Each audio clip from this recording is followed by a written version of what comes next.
Welcome to career times. CA 2 అక్షరాలే, కానీ చాలామందికి లక్షలాది మందికి చక్కటి కళ. ఇటీవలి కాలంలో సిఏ కోర్సు చేసేవారి సంఖ్య కూడా పెరుగుతోంది. సిఏకి ఒకప్పుడు చాలా గట్టి పోటీ ఉండేది, ఇవాళ కూడా గట్టి పోటీ ఉంది. కానీ తేడా ఏంటంటే సిఏ కోర్సుకు సంబంధించి అనేకమైన అవకాశాలు పెరిగాయి. అవకాశాలతో పాటు దానికి సంబంధించిన కసరత్తు కూడా పెరిగింది, కత్తి మీద సామైంది. మరి అలాంటి సిఏ పరీక్షలో నెగ్గాలంటే, అలాంటి సిఏ చార్టెడ్ అకౌంటెంట్గా మన పిల్లలు నిలబడాలంటే ఏం చేయాలి, అది ఎలా చదవాలి, ఎలా చదివితే బాగుంటుంది, అందులో కోర్సు యొక్క స్ట్రక్చర్ ఏంటి, ఆ స్ట్రక్చర్లో మనం ఏ విధంగా నిలబడాలి, ఇలాంటి అంశాలు తెలుసుకోవడమే ఇవాళ కెరీర్ టైమ్స్ చూస్తాను. నమస్కారం అండి. మనతో పాటు ఇవాళ అలివా కంపెనీ చీఫ్ ఫైనాన్షియల్ ఆఫీసర్ ఐలోయ్ గారు మనతో ఉన్నారు. సార్, సిఏ అవ్వడం అంటే ఆ ఎగ్జామినేషన్ స్ట్రక్చర్, బేసిక్ స్ట్రక్చర్ ఏంటి? ఇప్పుడు సిఏ స్ట్రక్చర్ ఎలా స్టార్ట్ అవుతుందంటే 10th ఫినిష్ చేసిన తర్వాత కూడా ఒక స్టూడెంట్ ఎన్రోల్ చేసుకుని వాళ్ళ ఇంటర్మీడియట్ ఎగ్జామ్ +1 +2 అయిపోయిన తర్వాత ఆఫ్టర్ 3 months ఆఫ్ రిజిస్ట్రేషన్ అది ఒక ఎంట్రన్స్ లా ఉంటుంది. అది వచ్చేసి 200 మార్కులకు గాను ఉంటుంది. అందులో మళ్ళీ 4 సబ్ డివిజన్స్గా ఉంటాయి. యాప్టిట్యూడ్ టెస్ట్ ఉంటుంది, క్వాంటిటేటివ్ యాప్టిట్యూడ్ టెస్ట్ ఉంటుంది, ఫండమెంటల్స్, బేసికల్గా fundamental structure of the it's దీని ఏంటంటే ఒక ఫౌండేషన్ కోర్స్ లాంటిది. ఆ సిపిటి కామన్ ప్రొఫిషియన్సీ టెస్ట్ అంటారు. అది ఎవరైతే రిజిస్ట్రేషన్ చేసుకొని పాస్ అవుతారో అది పాస్ అయిన తర్వాత మళ్ళీ నెక్స్ట్ స్టేజ్కి ఎన్రోల్ చేసుకోబడుతుంది. ఆ ఎన్రోల్ చేసుకున్న దాన్ని, ఆ ఇంటర్మీడియట్ కోర్స్ని ఐపీసీ అంటారు, ఇంటిగ్రేటెడ్ ప్రొఫెషనసీ కోర్స్ అని. అది కంప్లీట్ చేయడానికి ముందు రిజిస్ట్రేషన్ చేసుకున్నాక 10 నెలల తర్వాత ఒక విద్యార్థికి అవకాశం ఇస్తారు. ఈ 10 నెలల వ్యవధి ఎందుకు ఇస్తారంటే ఆ కోర్సును చదివి ఆకలింపు చేసుకొని దానిలో ఉత్తీర్ణత సాధించడం కోసమని ఆ కాల వ్యవధి ఉంటుంది. అది ఆ స్టేజ్ పాస్ అయిన తర్వాత మళ్ళీ సక్సెస్ఫుల్గా ఉత్తీర్ణులైన వారికి ఫైనల్కి ఎన్రోల్ చేసుకోమని చెప్తారు. ఎంత కష్టతరమైన ఎగ్జామినేషన్కి ప్రిపరేషన్ టిప్స్ ఏ ఉంటాయంటారు, ఏ జాగ్రత్తలు తీసుకుంటే? అవునండి, మంచి క్వశ్చన్ అడిగారు మీరు. బేసికల్గా ప్రతి విద్యార్థికి వాళ్ళ మదిలో మెదిలే క్వశ్చన్స్ అట్లా. నేను ఈ కోర్సుకు సరిపోతానా, లేకపోతే పలానా అతను యూనివర్సిటీ ర్యాంక్ వచ్చిందంట, లేకుంటే +1 +2లో కాలేజ్ టాపర్ అంట, అయినా ఫెయిల్ అయ్యారంట, ఎన్నో పుంకాలుగా వార్తలు వస్తుంటాయి. ప్రేయర్ ప్రెషర్ ఉంటుంది. అవన్నీ కరెక్ట్ కాదండి. ఏంటంటే ఇక్కడ ఇష్టం ఉంటే కష్టమైన జయిస్తారు. వాళ్ళకి సాధించాలనే యాప్టిట్యూడ్ ఉండాలి. నేను ఎట్లా ఒక బ్యూటీ ఏంటంటే, ఇది సిఏకున్న ఒక బ్యూటీ ఏంటంటే, మనం ఏదైనా కాంపిటేటివ్ ఎగ్జామ్స్ రాస్తే రిలేటివ్ పెర్ఫార్మెన్స్ మీద ఆధారపడి ఉంటుంది సక్సెస్. కానీ వేరే సిఏలో వస్తే ఒక academic, even though it has its own way of evaluating pass percentage, but it's academic, as good as like an academic. So the success, if you compare that way, it's relatively easy. Okay, ఎవరైతే నేర్చుకోవాలని తపన ఉన్న వాళ్ళకి ఇది ఖచ్చితంగా. అదే ఒక విధంగా చెప్పాలి అంటే, కాంపిటేటివ్ ఎగ్జామినేషన్స్లో ఏమవుతుందంటే మనకి ఎన్ని మార్కులు వచ్చేది ఇంపార్టెంట్ కాదు, పక్క వాళ్ళకి ఎన్ని తక్కువ వచ్చేది ఇంపార్టెంట్. కానీ ఇక్కడ అలా కాదు, మీరు దున్నుకున్న వాడికి దున్నుకున్నంత, చేసుకున్న వాడికి చేసుకున్నంత, కష్టపడిన వాడికి కష్టపడినంత. ఇప్పుడు ఇంత ఈ ఎగ్జామినేషన్ ఫీ స్ట్రక్చర్ ఎలా ఉంటుంది అంటారు? యాక్చువల్గా ఇన్స్టిట్యూట్ అంటే CA regulatory body, ICA, the institute of chartered accountants of India అన్న వాళ్ళు సిపిటి నుంచి ఫైనల్ కోర్స్ అయిపోయేంత వరకు వాళ్ళు కట్టుకునే ఎగ్జామినేషన్ ఫీజుతో కలిపి వాళ్ళు ఆఫర్ చేసే కంప్యూటర్ ట్రైనింగ్ కావచ్చు, కమ్యూనికేషన్ స్కిల్కి సంబంధించిన ట్రైనింగ్ కావచ్చు, లేకపోతే ఇలాంటి అన్ని పరిగణలోకి తీసుకుంటే 49,300 రూపాయలు చాలండి. మనం రౌండ్ ఫిగర్ చెప్పుకోవాలనుకుంటే 50,000 రూపాయలు. మరి ఈ 50,000తోనే సరిపెట్టుకోవచ్చా అంటే ఒక్కొక్క వాళ్ళ స్తోమతను బట్టి ఉంటుంది. కోచింగ్ తీసుకోవాలమ్మా కదండి. ఇన్స్టిట్యూట్ ఎక్కడ ఆన్ రికార్డ్లో మీరు కోచింగ్ తీసుకొని రాయాలని అదేం ఉండదండి. ఆ కండిషన్ కాంపిటీషన్ ఇంత పోటీ దాంట్లో కోచింగ్ లేకుండా కూడా సిఏ అయ్యేందుకు అవకాశం అంటారా? చాలా మంది ఉంటారు. ఎగ్జాంపుల్ నేనే. గ్రేట్. నేను ఫైనల్ ఎగ్జామ్ రాసినప్పుడు ఆర్టికల్ షిఫ్ట్ చేసుకుంటూ కోచింగ్ వెసులుబాటు ఉండేది, అయినా సక్సెస్ అవుతారు. అట్లా చాలా మంది అవుతారు. నేను కాదు, చాలా మంది పాస్ అవుతారు. ఆ వెసులుబాటు ఉంది. ఒక్క 2 టిప్స్ ద్వారా చెప్పండి, కోచింగ్ లేకపోయినా ఇక్కడ సక్సెస్ అవ్వడానికి మీ విజయ రహస్యం చెప్పినా పర్లేదు. లేదు అసలు ఏంటి మరి, చాలామంది ఎందుకు కోచింగ్ వెళ్తారు? మరి కోచింగ్ అనేది అంటే ఇప్పుడు మనం ఎగ్జాంపుల్ తీసుకుందామండి. వాళ్ళు విజయవాడ నుంచి హైదరాబాద్ రావాలా, ఒక రోడ్డు ఉంటుంది, డైరెక్షన్ 150 కిలోమీటర్లని ఉంటుంది, వేరియస్ రోడ్స్ ఉంటాయి. అంతేకాని ఆ రోడ్డే మనల్ని తీసుకురాదు. ఎగ్జాక్ట్లీ. కోచింగ్ అనేది అలాంటిది. మీకు వేస్ చెప్తారు, మీకు డైరెక్షన్ చూపుతారు. అది మీరు ఎంతవరకు గ్రాస్ప్ చేసి ఎంతవరకు ఆకలింపు చేసుకొని మళ్ళీ మీరు మరలా మీ మైండ్ అప్లికేషన్ చేసి దానికి సరిపోయే విధంగా సాధన చేసి ఎగ్జామినేషన్ స్టాండర్డ్ను బేరీజ్ వేసుకుంటూ కాలానుగుణంగా ప్రోగ్రెసివ్గా అది ఇన్స్టిట్యూట్ వాళ్ళకు మెటీరియల్ ఇస్తారు. దాన్ని కంప్లీట్గా తరోగా అండర్స్టాండ్ చేసుకొని చేస్తే అప్పుడు అనుకున్న ఫలితాలు సాధిస్తారు. కానీ ఓన్లీ కోచింగ్ వెళ్తేనే పాస్ అంటూ అవుతాము అంటే కుదరదు. లేదు, నేను కోచింగ్ పాత్ర ఉందంటారా? ఒక సాధారణ నార్మల్ ఇంటెలిజెన్స్ కోషెంట్ కలిగిన ఒక స్టూడెంట్ కోచింగ్ పాత్ర ఉందంటారా? డెఫినెట్గా. అయితే ఏమవుతుందంటే కోచింగ్ వెళ్ళినప్పటికీ కూడా ఎవరైతే కాన్సన్ట్రేషన్తో క్లాసులు విని మళ్ళీ సెల్ఫ్ డిసిప్లిన్తో ఎవరైతే ప్రాక్టీస్ చేసుకుంటారో సక్సెస్ రేట్ ఎక్కువ వస్తుంది. కోచింగ్ వల్ల ఉండే ఒక అడ్వాంటేజ్ అదే. డిస్క్రిప్టివ్ ఎగ్జామినేషన్ ఉంది కదండి, final descriptive examination. Even inter stage నుంచి డిస్క్రిప్టివ్ ఉంది. అదేవిధంగా ఇందులో తెలుగు మీడియం లేదు ఇక్కడ. ఐసీఐ అంటే ఇన్స్టిట్యూట్ వాళ్ళు వెసులుబాటు కల్పించింది ఏంటంటే వాళ్ళు హిందీలో రాసుకోవచ్చు, ఇంగ్లీష్లో రాసుకోవచ్చు. తెలుగు మీడియం మాత్రం లేదు. తెలుగు మీడియం మాత్రం లేదు. తెలుగు మీడియం ఐదో 10th క్లాస్ వరకునో లేదా ఇంటర్మీడియట్ వరకునో తెలుగు మీడియం చదివిన స్టూడెంట్ ఇక్కడ ఎలాగ సక్సెస్ రేట్ ఉందంటారు ఇందులోకి వచ్చిన తర్వాత? అంటే నేను డిగ్రీ వరకు తెలుగు మీడియంలో చదువుకున్నాను. Great great great. అయితే ఇక్కడ కావాల్సింది ఏంటంటే యాక్చువల్లీ ఇవాళ I think it's privilege for us to introduce you to our viewers. It's my pleasure. You are the role model I believe. మీరు తెలుగు మీడియం నిజంగానే డిగ్రీ వరకు తెలుగు మీడియం అయితే ఫస్ట్ టైం కూడా అన్నారు మీరు. ఫస్ట్ టైంలో అన్ని క్లియర్ చేయడం అనేది రియల్లీ చెప్పండి sir. It's my pleasure sir. And of course there are many people who cleared in first attempts. Okay, ఇక్కడ కావాల్సింది ఏంటంటే సార్ ఆ దృక్పథం, అప్రోచ్. ఇదేంటంటే మీడియం అనేది ఒక ఎదుటి వ్యక్తికి ఏం కమ్యూనికేట్ చేస్తున్నాం అంతే. మనకు ఫ్యాన్సీ ఇంగ్లీష్ వస్తుందా, బెటర్ హిందీ వస్తుందా? ఇప్పుడు మనం చూడండి తెలుగులో నన్ను అడిగితే స్ట్రిక్ట్గా నాకు వ్యాకరణం రాదు, కానీ మనకు సరిపోయేంత విధంగా మనం కమ్యూనికేట్ చేయగలుగుతున్నాం. అదేవిధంగా తెలుగు మీడియం అయినప్పటికీ కూడా వాళ్ళు చదివిన సబ్జెక్ట్ని ఆకలింపు చేసుకుని ఆ భావ వ్యక్తీకరణ కనుక చేస్తే పాస్ అనేది తప్పకుండా అవుతారు. ఇంకా నా ఫ్రెండ్స్ ఉన్నారు కొంతమంది తెలుగు మీడియం నుంచి వచ్చి కూడా ఆల్ ఇండియా టాప్ ర్యాంక్ సాధించిన వాళ్ళు ఉన్నారు. Great great. సిఏ కొంతమంది, అంటే నేను కూడా కొంతమంది చూడడం జరిగింది. కొంతమంది మీరు అన్నట్టుగా అత్యంత తొందరగానే క్లియర్ చేయడము, కొంతమంది ఏమో చాలా 2, 3, 4, 5 ఇలా లిమిట్స్ ఉన్నాయండి. అటెంప్ట్కి లిమిట్స్ అవేం లేవా? మామూలుగా ఏంటంటే ఒకసారి ఒక స్టూడెంట్ ఎప్పుడైతే రిజిస్ట్రేషన్ చేయించుకుంటారో వాళ్ళకి 5 సార్లు అటెంప్ట్ ఇస్తారు. అంటే ఆ registration is valid for 5 times.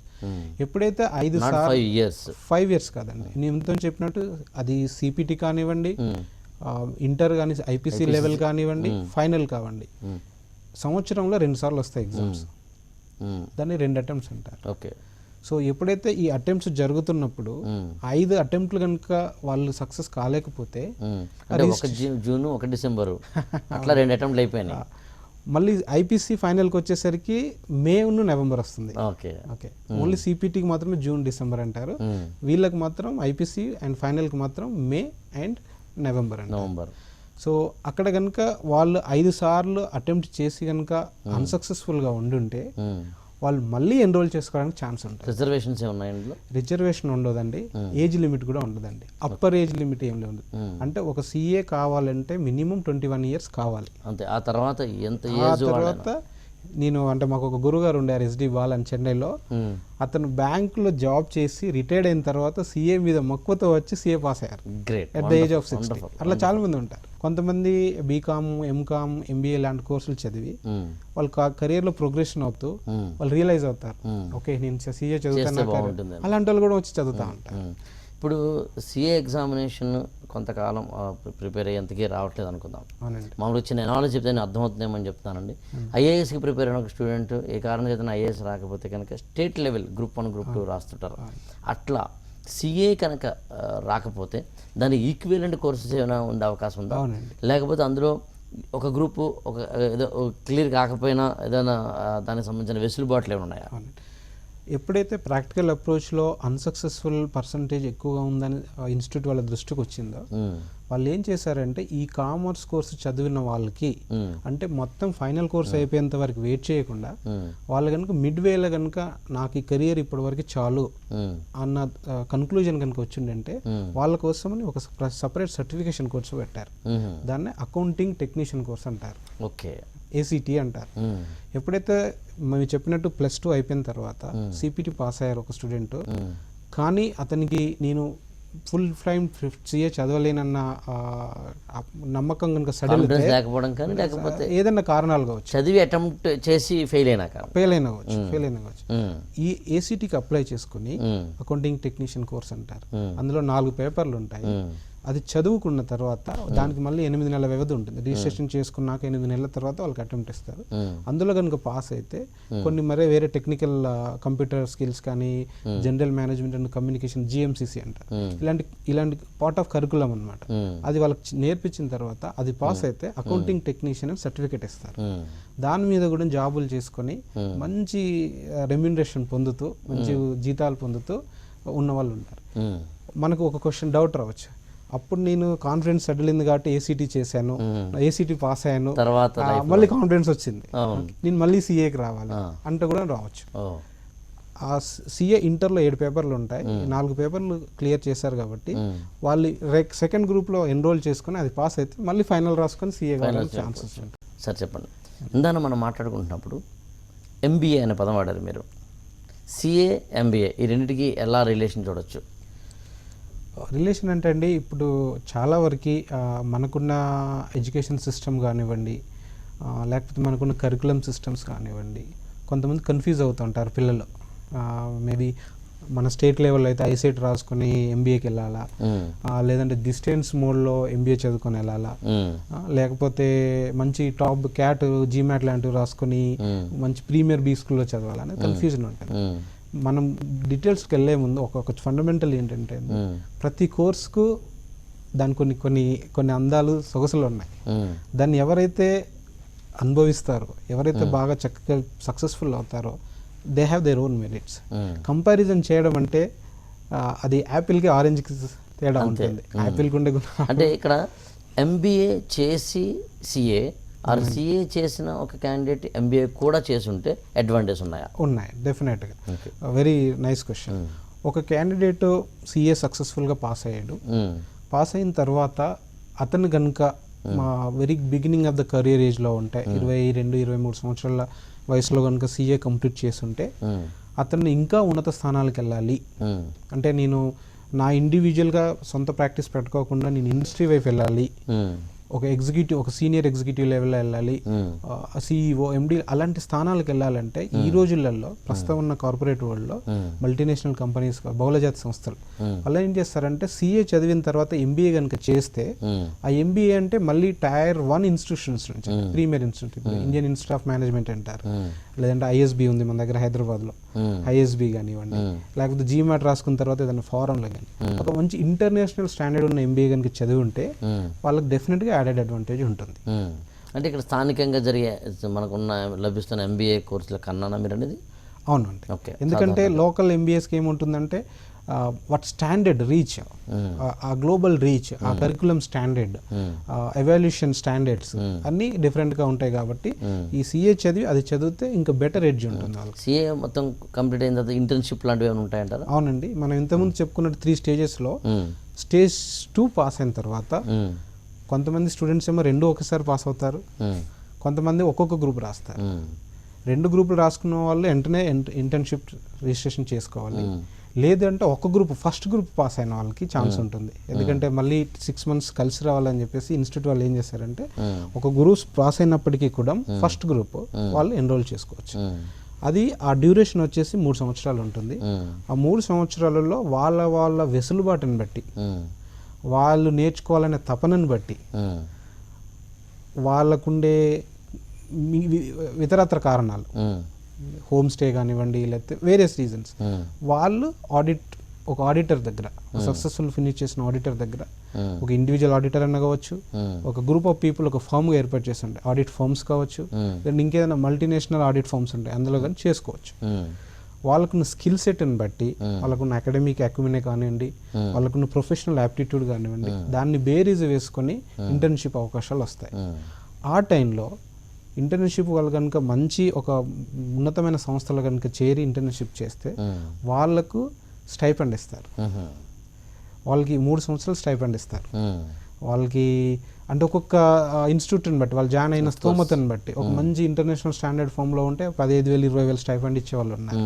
లేదు ఒక మిడ్ సైజ్డ్గా ఉండి టైం మేనేజ్ చేసుకొని చదువుకొని ఉండేవాళ్ళు ఉంటే ఒక 8,000 10,000 ఇచ్చేవాళ్ళు ఉన్నారు, 5,000 ఇచ్చేవాళ్ళు ఉన్నారు. అంటే సెల్ఫ్ ఫైనాన్సింగ్కి ఎక్కువ స్కోప్ ఉన్న కోర్సు కంపారేటివ్ అదర్ కోర్స్కి. సిఏ ఉన్న ఒక లగ్జరీ ఏంటంటే ఇట్స్ సెల్ఫ్ డిసిప్లిన్తోని, సెల్ఫ్ రిలయన్స్తోని, సెల్ఫ్ ఫైనాన్సింగ్ చేసే ఆప్టిట్యూడ్ ఉన్న వాళ్ళకి బాగా సూట్ అవుతుంది. ఇక్కడ ఇంకోటి యాక్చువల్గా ఇవాళ ఆఫ్కోర్స్ ఏ అకాడమిక్ కోర్స్ అయినా తీసుకోండి, ప్రొఫెషనల్ కోర్స్ తీసుకోండి, ఎనీ కోర్సు మనకి ఎంత టాలెంట్ ఉన్నా అంతకన్నా మించి స్కిల్స్ ఉండడం ఇంపార్టెంట్. ఇవాళ ఒక సిఏ కోర్స్ చేసిన వాళ్ళు అనేక మంది, 100 మంది 1000 మంది ఉండొచ్చు. కానీ కొంతమంది సిఏలకి చాలా రాణింపు, గుర్తింపు, దాంతోపాటు ఆర్థికపరమైన ఆదాయాలు ఇవన్నీ ఉంటాయి. ఏ స్కిల్స్ కావాలంటారు ఒక మంచి చక్కటి ఉత్తమమైన సిఏగా ఎదగాలి అంటే? నేను మాట్లాడుతుంది అకాడమిక్ స్కిల్స్ కాదు, అదర్ దాన్ ఒక పర్సనాలిటీ స్కిల్ సంబంధించిన స్కిల్స్ ఏ ఉండాలి. అంటే ఫండమెంటల్గా ఏంటంటే ఒక్కసారి సక్సెస్ఫుల్గా సిఏ ఎవరైతే కంప్లీట్ అవుతారో ప్రస్తుతం ఉన్న పరిస్థితులలో, అంటే ఒక కాంటెక్స్ట్ చేసుకొస్తాను. ఇప్పటి వరకు సిఏ ఇన్స్టిట్యూట్ పెట్టి 66 సంవత్సరాలు అవుతుంది. ఈ 66 సంవత్సరాలు కనుక చూస్తే సక్సెస్ఫుల్ అయిన వాళ్ళు ఆల్ ఓవర్ ఇండియాలో 2,35,000 మంది ఉన్నారు. కానీ రిక్వైర్మెంట్ అవసరం వచ్చేసి 5 లక్షల పైన ఉంది ఇప్పటికి. అంటే మనకి డిమాండ్ సప్లై అంతరం ఇంత ఉందన్నమాట. సో వాళ్ళకున్న స్కిల్ సెట్ని బట్టి, మనం తెలుగులో సామెత చెప్పుకుంటాం, పిండి కొలది రొట్టె అన్నట్టు స్కిల్ని బట్టి పే ఉంటుంది. ఓకే, సో అది జనరల్గా మనం చెప్పుకోవాల్సింది. ఒకసారి సక్సెస్ఫుల్ అయితే డీసెంట్ లైఫ్, డీసెంట్గా, డెఫినెట్గా ఒక సేఫ్టీ సెక్యూరిటీ. వాళ్ళకి ఎంచుకున్న రంగంలోకి వెళ్ళొచ్చు, వాళ్ళు ప్రాక్టీస్లోకి వెళ్ళొచ్చు, ఇండస్ట్రీలోకి వెళ్ళి వివిధ రంగాల్లో వాళ్ళ సబ్జెక్ట్ యాప్టిట్యూడ్ బట్టి చూసుకోవచ్చు. మీరు ఇంతకుముందు అన్నట్టు ఏ కోర్స్ అయినా చూడండి, వాళ్ళకుండా స్కిల్ తప్పనిసరి. ఎంతసేపు మనకి ఎంతోమంది డాక్టర్స్ ఉన్నారు, ఎంతోమంది ఇంజనీర్స్ ఉన్నారు. ఎంత మనలో ఉంది కాదు, మనం ఎంత అప్లై చేస్తున్న దాన్ని బట్టి. అందులోనూ సిఏ కోర్స్కి, సిఏ అంటే ప్రొఫెషనల్ అన్నమాట, ప్రొఫెషనల్గా ఉన్న వాళ్ళకి అప్లికేషన్ మోస్ట్ ఇంపార్టెంట్. అవునండి, నాకు తెలిసి డాక్టర్, లాయర్, సిఏ ఈ 3 కోర్సులకి ప్రధానంగా అప్లై చేసాం వాళ్ళు నాలెడ్జ్ ఎంత ఉందో ఇంపార్టెంట్ కదా. అప్లై చేసాం. అబ్రాడ్లో ఎలా ఉందంటారు దీంట్లో మనకి ఈక్వివలెంట్ కోర్సెస్ అనండి లేదా ఆపర్చునిటీస్ అనండి? అవునండి, అంటే సిఏ చదవడానికి ఫండమెంటల్గా ఇండియాలో 5 రీజియన్స్కి డివైడ్ చేశారు. 5 రీజియన్స్లో మళ్ళీ 148 బ్రాంచెస్ చేశారు. మన సౌత్కి వచ్చేసి Chennai main head quarters, Hyderabad another head quarters ఇట్లా ఉన్నాయండి. మన ఆంధ్ర తెలంగాణకు వచ్చేసి మనకి హైదరాబాద్ హెడ్ క్వార్టర్స్. వాళ్ళు కరీంనగర్లో చదువుకోవచ్చు, వరంగల్లో చదువుకోవచ్చు, అనంతపూర్లో చదువుకోవచ్చు, ఏలూరులో చదువుకోవచ్చు, రాజమండ్రిలో చదువుకోవచ్చు, కాకినాడ కలిపి ఇవన్నీ వేరియస్ చాప్టర్స్ ఉన్నాయి. ఇట్లే కంపేర్ చేసుకుంటే ఇంటర్నేషనల్లో ఒక 26 చాప్టర్స్ ఉన్నాయి సిఏకి. ఆ ఇంటర్నేషనల్ చాప్టర్స్కి మన ఇండియాలో ఉన్న చాప్టర్స్కి ఎగ్జామినేషన్ ప్యాటర్న్ సేమ్, కరికులం కానివ్వండి, ఎగ్జామినేషన్ స్టాండర్డ్ కానివ్వండి, టైమింగ్ అంతా సేమ్ ఉంటుంది. సో అట్లా దుబాయ్లో కానివ్వండి, నేపాల్లో కానివ్వండి, భూటాన్లో కానివ్వండి రాసుకోవచ్చు సిఏ, అక్కడ కూడా చదువుతారు. ఒకసారి సక్సెస్ఫుల్ అయిపోయిన తర్వాత మన ఇండియాలో చదివిన సిఏకి గ్లోబల్లో మంచి రికగ్నిషన్ ఉంది. మన ఇన్స్టిట్యూట్ వాళ్ళు, సిఏ ఇన్స్టిట్యూట్ వాళ్ళు కూడా వాళ్ళు ఒక ఇంటర్నేషనల్ బాడీస్, ఎలా అయితే మన ఐటీ ప్రొఫెషనల్స్కి ఇంటర్నేషనల్ లెవెల్లో ముఖ్యంగా యూఎస్లో మంచి డిమాండ్ ఉందో అలా సిఏ ప్రొఫెషనల్స్ కూడా ఉందంటారా? అంటే రిలేటివ్గా ఒక్కొక్క కంట్రీని బట్టి ఉంటుంది. ఇప్పుడు మన ఇండియా ఏ కంట్రీలో మనకి మన వాళ్ళకి ఎక్కువ అవకాశం ఉందండి? ఇండియా మన దగ్గర బాగా సక్సెస్ఫుల్ అయిన వాళ్ళు ఎక్కువ గల్ఫ్ కంట్రీస్లో సెటిల్ అవుతూ ఉంటారు సిఎస్. వీటి ఎమిరేట్స్ కానివ్వండి, దుబాయ్ కానివ్వండి, అబుదాబి కానివ్వండి, ఇలాంటి కంట్రీస్లో ఎక్కువగా ఉంటారు. ఆస్ట్రేలియాలో ఉంటారు, కెనడాలో ఉంటారు, లండన్లో ఉంటారు. అయితే మన ఇన్స్టిట్యూట్ ఏం చేసిందంటే కొన్ని ఇన్స్టిట్యూషన్స్తో అండర్స్టాండింగ్ ఉంది, దాన్ని ఎంఓయూ అంటారు, మెమోరాండం ఆఫ్ అండర్స్టాండింగ్ ప్రకారం వాళ్ళు మనల్ని రికగ్నైజ్ చేస్తారు. ఒకవేళ మీరు చెప్పినట్టు యూఎస్కి వెళ్ళాలనుకుంటే there is a due weightage for a CA, but at the same time మనం కనుక అక్కడే ఇంకా రాణింపు చేయాలి, you want become a successful candidate in US అంటే సిఏకి ఈక్వలెంట్గా సిపిఐ అని ఒక కోర్స్ ఉంటుంది, సర్టిఫైడ్ పబ్లిక్ అకౌంటెంట్ అని, అది చదువుకుంటారు.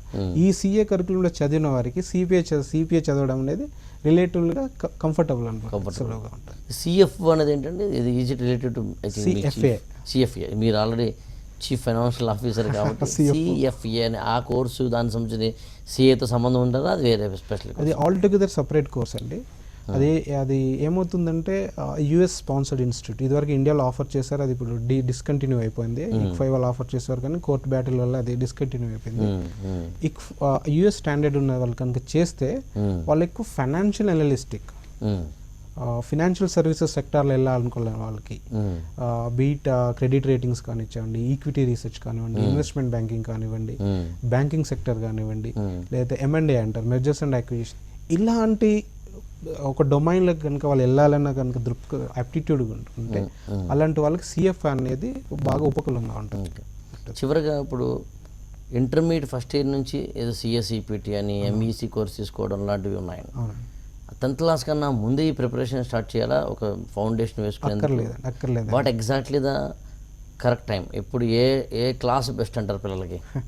క్లాస్ అంటే నాకు తెలిసినంత వరకు అనుభవపూర్వకంగా +1 +2 ఇస్ ద బెస్ట్ టైం వాళ్ళకి. అక్కడ కూడా మరి ఎంపీసీ చదవాలా, సిఈసి చదవాలా, బైపీసీ చదవాలా అని రకరకాల కన్ఫ్యూజన్స్ ఉంటాయి పేరెంట్స్కి కానీ పిల్లలకు కానీ. జనరల్గా రికమెండ్ చేసేదంటే మ్యాథ్స్ బ్యాక్గ్రౌండ్ ఉన్న కోర్సులు చదివితే ఆ స్టేజ్లో పిల్లల చురుకుదనము, అటెన్షన్, అంటే appreciating the things, grasping the things, logical thinking అనేది అలవడుతుంది. అది ఎప్పుడైతే అలవడుతుందో కోర్స్ కూడా రిలేటివ్గా ఈజీ అనిపిస్తుంది. సో ఆ దృక్పథాన్ని మనసులో పెట్టుకొని ఎంపీసీ చదవమంటారు, లేదు అంటే MEC చదవ. అట్లానే ఇవి మస్ట్ కాదండి. నేను CEC చదువుకొని అన్ని కంపెనీ సెక్రటరీ కోర్స్ కానివ్వండి, CA అన్ని ప్రతిదీ ఆల్ ఇండియా మెరిట్తో ఫస్ట్ అటెంప్ట్లో క్లియర్ చేసుకున్నాను అంటే అదే మస్ట్ అని కాదు, బట్ ప్రిఫరెన్స్ ఒక అడ్వాంటేజ్ ఉంటుంది. ఒక మ్యాథ్స్ బ్యాక్గ్రౌండ్, దాంతోపాటు ఎకనామిక్స్ అండ్ కామర్స్ బ్యాక్గ్రౌండ్ ఉంటే కనుక more related towards that CA course అనేది యాక్చువల్లీ MEC అనే ప్రత్యేక విభాగం రావడం కూడా కారణం అది. సో ఇంటర్మీడియట్ ఫస్ట్ ఇయర్ నుంచి ప్రిపరేషన్ స్టార్ట్ చేస్తే సరిపోతుంది. వాళ్ళకు క్లారిటీ ఉండి, ఎందుకంటే కొంతమంది కన్ఫ్యూజన్లో ఉండి ME-కి వెళ్ళాలా MPCకి వెళ్ళాలా అంటారు. వాళ్ళ క్లారిటీ లేనప్పుడు MPC కనుక చదివితే వాళ్ళు CAకి వెళ్ళిపోవచ్చు, లేదా అంటే మళ్ళీ they can get back to the regular డిగ్రీస్కి వెళ్ళొచ్చు, ఇంజనీరింగ్ వెళ్ళిపోవచ్చు. అదే MEC అంటే డిగ్రీలు చదువుకోవచ్చు అండి, కానీ స్పెషలైజ్డ్గా CAకి వెళ్ళాలనుకుంటే ఇది ఎక్కువ ఉపకులంగా ఉంటుంది. MPC చదివితే వాళ్ళకి మనం అంటారు కదా, గోడ మీద పిల్లి గోపి అని, ఇటు దూకోవచ్చు అడ్వాంటేజ్. అంటే డోర్స్ అటు ఇటు కూడా ఓపెన్ అయి ఉంటాయండి. కానీ థ్యాంక్ యూ సో మచ్ నాయల గారు. యాక్చువల్గా మీరు చాలా ఇన్స్పిరేషన్ కూడా. మీరు తెలుగు మీడియం నుంచి వచ్చి CA మొత్తం దానికి సంబంధించి చాలా కష్టతరం అనుకున్న వాటిని కోసం మీరు ఇష్టతం చేసుకున్నారు, అందువల్ల మీరు సాధించగలిగారు. మా వ్యూయర్స్ కూడా అలాంటి సాధ్యాలు సుసాధ్యం చేసుకోవాలని కోరుకుంటున్నాము. CA చదవడము అనేది ఇంతవరకు బహుశా ఈ షో చూడడానికి ముందు వరకు చాలా కష్టతరం అనుకుని ఉండాలి. నిజంగా నా మటుకు నాకే యాక్చువల్గా CA చాలా ఈజీ కోర్స్ అని, ఈజీ అంటే అరచేతిలో స్వర్గం అనే ఉద్దేశం కాదు, కానీ వన్ థింగ్ ఈజ్ ష్యూర్, ఇక్కడ అప్రోచ్ తెలుసుకుంటే, ఎలా ప్రిపేర్ అవ్వాలో తెలుసుకుంటే, తెలుగు మీడియం బ్యాక్గ్రౌండ్ కావచ్చు, గ్రామీణ విద్యార్థులు కావచ్చు, ఆర్థిక పరంగా దిగువ మధ్యతరగతి స్థాయికి చెందిన వారు కావచ్చు, ఎవరైనా ఇక్కడ CAని తమ లక్ష్యంగా ఎంచుకుంటే మాత్రం కోచింగ్ అవసరం లేకుండా ఏమాత్రము అంటే చాలా అసాధ్యము అనుకునే ఒకనొక భ్రమలు ఏమీ లేకుండా ఇందులోకి దిగితే మాత్రం ఖచ్చితంగా ఈ యుద్ధంలో విజయం సాధించవచ్చు. ఇవాళ భారతదేశంలో లక్షలాది మంది ఇంకా డిమాండ్ ఉందని ఐలే గారు చెప్తున్నారు. కాబట్టి ఆ డిమాండ్కి సరిపడా ఇంకా కావాలి. మీ పిల్లలు మంచి CA అవ్వాలని కోరుతూ థ్యాంక్ యూ సో మచ్. ఇది ఇవాళ కెరీర్ టైమ్స్ ప్రోగ్రామ్. రేపటి షోలో కలుద్దాం.